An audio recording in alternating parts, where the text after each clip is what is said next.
was going to give me a divorce. At last. And Uncle Bert's $50,000 would be mine, as long as she started proceedings before I inherited. And knowing Lois, I figure now that she'd finally decided. She'd probably go to work on it that very afternoon. When I drove out to Uncle Bert's later in the day, I was feeling like a kid just out of school. It was one of my regular visits, and I never missed. 3 or 4 times a week. That was a bore and a pain. But I'm a guy that can put up with $50,000 worth of almost anything. Good afternoon, Mr. Mason. Oh, hi, Judson. How's the old boy feeling this afternoon? Not too well, I'm afraid, sir. Oh, gee, I'm sorry to hear that. One of his bad days, eh? Rather difficult, yes, sir. Well, do you suppose it's all right for me to see him? Oh, yes, sir. It's nothing that serious, I should say. He's called for his lawyer, Mr. Bernard, and for Dr. Thorpe. I should imagine he'd be quite able to see you as well. Yes, what is it? Your nephew, Mr. Mason, is here to see you, sir. All right, show him in. Hello, Uncle Bert. How you feeling? Oh, not well, my boy. Not well. Not well at all.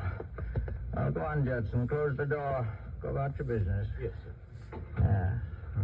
Judson was saying you've had sort of a bad day. Yes, I'm completely bedridden now, as you see. I'm afraid the end is not far off, my boy. Oh, don't be silly, Uncle Bert. You'll live to be 100. No. I've called Dr. Thorpe. Oh, you can't scare me. Well, you call Dr. Thorpe every other day. I tell you, I'm sick. I'm dying. Are you going to sit there and argue with me? Oh, well, I know, Uncle Bert, but, gee, I hadn't realized it was that serious. Well, it's most serious. I'm glad you came today. I'd have called you if you hadn't. Oh, I understand your lawyer is coming over here. Oh, yes. I wish to be absolutely certain that my affairs are all in order before the end. Gee, Uncle Bert, well, gosh, it's hard to believe that anything could happen like that. I mean... Ah, my boy. There's no disputing with the Grim Reaper when your time comes. Oh, pull your chair a little closer. Sure. That's it. Now, George, you have always been a good nephew to me. Of course, I know you're always thinking of the money. Oh, that's all natural. Oh, I don't... Uncle Bert, now that's not fair. You're a liar, George. But You're a liar, George. And that's a comfort to an old man. You're a Of liar. course, I don't know what you're like in daily life. I've been ill so long. Just average, I guess. Well, I wouldn't think so. Now, I imagine you're mean and greedy and thoroughly dishonest when it's safe to be, as I was. It runs in the family. It's only natural, too. You make me sound like a pretty bad guy, Uncle Bert. All right. Only true to human nature, George, with a little dash of Mason family thrown in. Yes, you've always been a good nephew to me, George. Even though you may have been a hypocrite about it. And that's all anyone has a right to expect at my age. You won't have any reason to regret it. Well, I wish you wouldn't talk that way, Uncle Bert. What way? Well, about the money and things like that. Don't you want to hear about it? Well, have I ever asked you about it? No, you haven't, George. You've been very clever about that. But you may as well know now. Well, As my will stands now, my estate will be divided into 2 parts. Oh. Yes. One half of my estate will go as an endowment to my old school, Weymouth College. Half? Yes, half. Oh, is that? Come in. Well, hello, Mr. Mason. How are we today? Old man's handing out bad news today.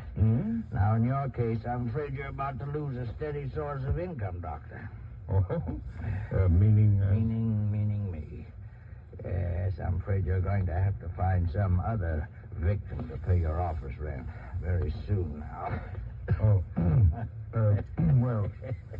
Yeah, you know my nephew, of course, don't you? Sure. Hi, Doc. Hello, George.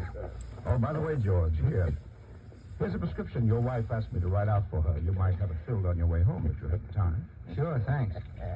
Yes, bad news all around. Now, George here, I've just informed him that I'm leaving half my money to my old school.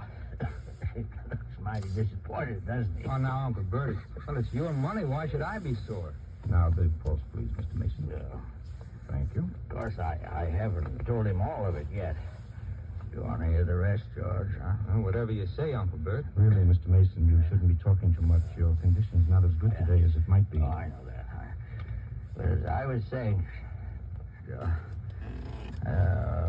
was I saying? Oh, yes, the will. As a matter of fact, I'm leaving you fairly well provided for, George. Enough to give you a little start in life, anyway. Now, take it easy, Uncle Bert. It's you. What the heck happened? That's the only word for it. But you can relax again. The other half is going to you. Well, you know you didn't have to do that, Uncle Bert. Well, not that I don't appreciate it, but... I think it will help with it, George. You'll be able to use $500,000, won't you? What'd you say? Really, Mr. Mason, I must forbid you to get excited now. Your condition. Didn't you hear me, George? I said five. Uncle Bert. Mr. Mason. Uncle Bert. Uncle Bert, listen to me. I'm afraid he's gone. Tell me what you say. For heaven's sake, man, have a little decency, can't you? He's dead. He can't be. It's some kind of a gag. Did you hear it? $500,000. Oh. Come in. Mr. Bernard is here to see. I'm afraid you're too late, Bernie. Well, Bernie, you drew up the will. You'll know. Oh, hello. Bernie, he said 500,000. 500,000. You mean your inheritance? That's roughly what it comes to? Wow, $500,000. And permit me to be the first to congratulate you, George, on bearing up so well under your bereavement, that is. $500,000, and he never told me. Why, the rotten old liar.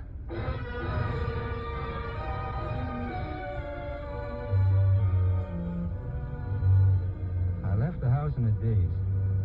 I got in my car and started driving, just driving around. I don't know where I drove to. I just drove, and I must have spent that $500,000 500,000 different ways. But I wasn't in such a fog that I didn't do a little real thinking, too, about Lois. Because now if she got a divorce, she'd nick me for half that money anyway. And I wasn't having any of that. Not after what I'd been through. So it would have to be the other way. So I'd have to talk her out of the divorce, or it looked too much like a motive. But first, I wanted to be absolutely sure of everything. I spotted a corner drugstore. It was late for this time, but I had Bernie's home number, so it didn't matter. Then, on the way past the drug counter, I remembered the prescription Doc Thorpe had given me. I think I had the idea right then. Yes, sir? How long will it take you to fill this? What? Oh, that won't take any time. Okay. Where's your phone? Just to your left, sir. Thanks.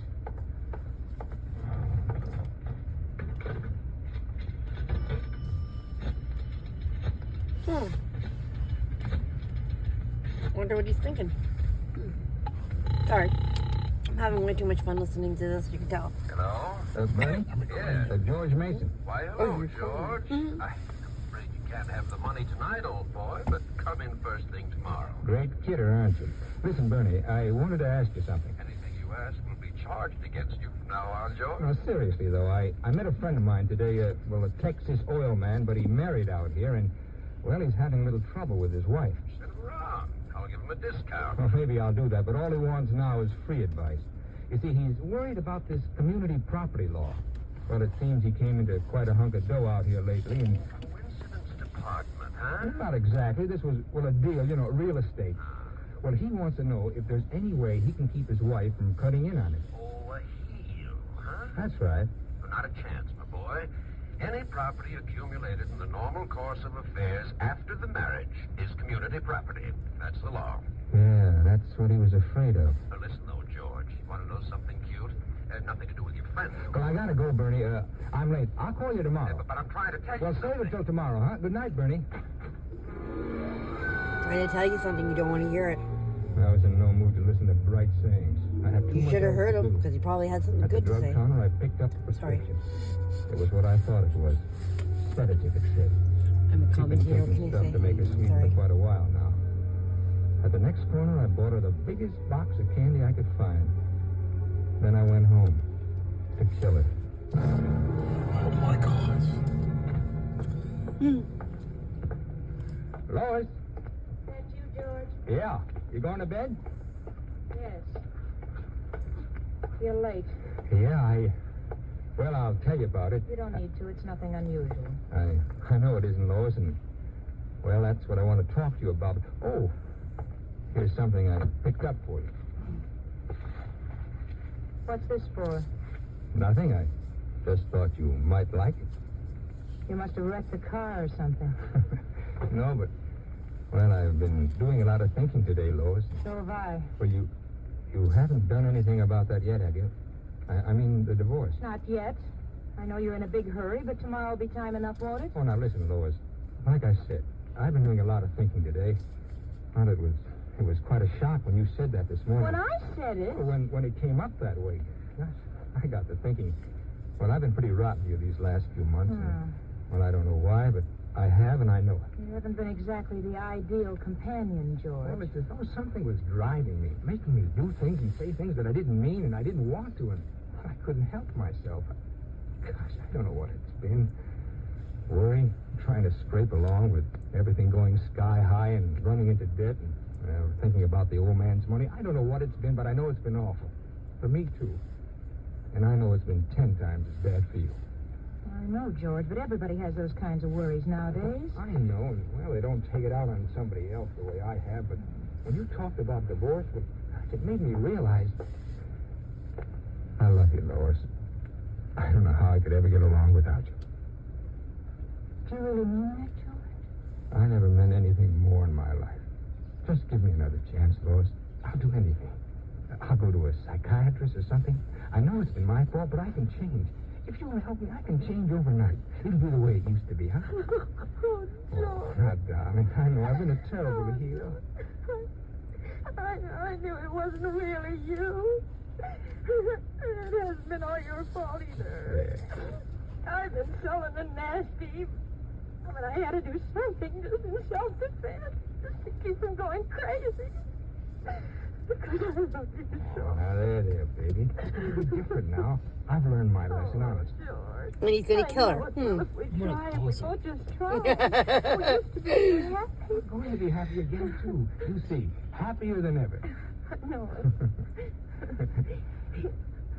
You know, I think I'll really sleep tonight for the first time in months. Good.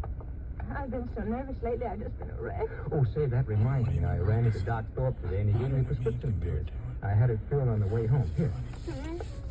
Oh, my sleeping pills. It's funny, you're thinking about that now, and I probably won't need them anymore. You better take one anyway, just to be on the safe side, huh? Say, maybe I'll take one, too. Gee, it's been a pretty tough day. All right.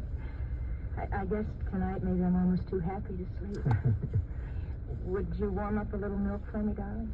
To take home with? Why, sure, honey. I'll fix you right up. Thanks, darling. What a fricker. I went downstairs and started warming the milk. I'd had the stuff hidden away for a couple of months now. It was a narcotic that would have the same effects as the sleeping pills and show up the same way in an autopsy. I put some sugar and cinnamon in the milk to cover the taste, and then dumped in enough of the stuff to kill a horse. Then I took it up to her. Yep.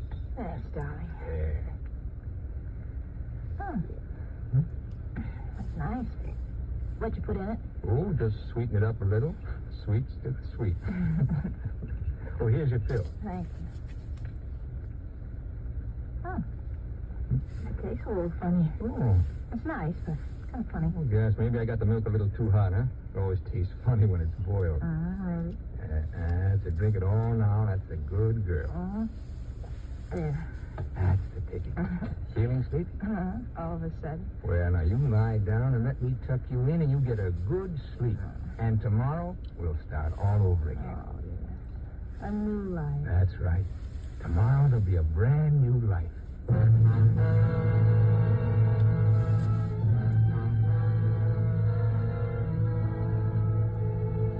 I took the glass downstairs and washed it out thoroughly and brought it back again half empty. Michael I Douglas? dumped about 3/4 of the sleeping pills down the drain and then tipped the bottle over on the bedside table to give things that reckless look and went to bed. You think that's pretty funny, I suppose. Lying down in the next bed to someone you know is dying. will be dead before morning? Someone you just murdered? Well, maybe it is. But all I was thinking of was that $500,000 and spending it over and over another million different ways that I went off to sleep, and believe it or not, I slept like a baby. Of course you did.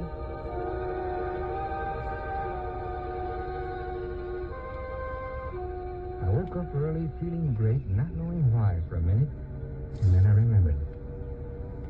I went over to look at Lois. She was lying just the way I'd left her. I put out my hand and touched her arm. That was all I needed to know. She was cold. Stone cold.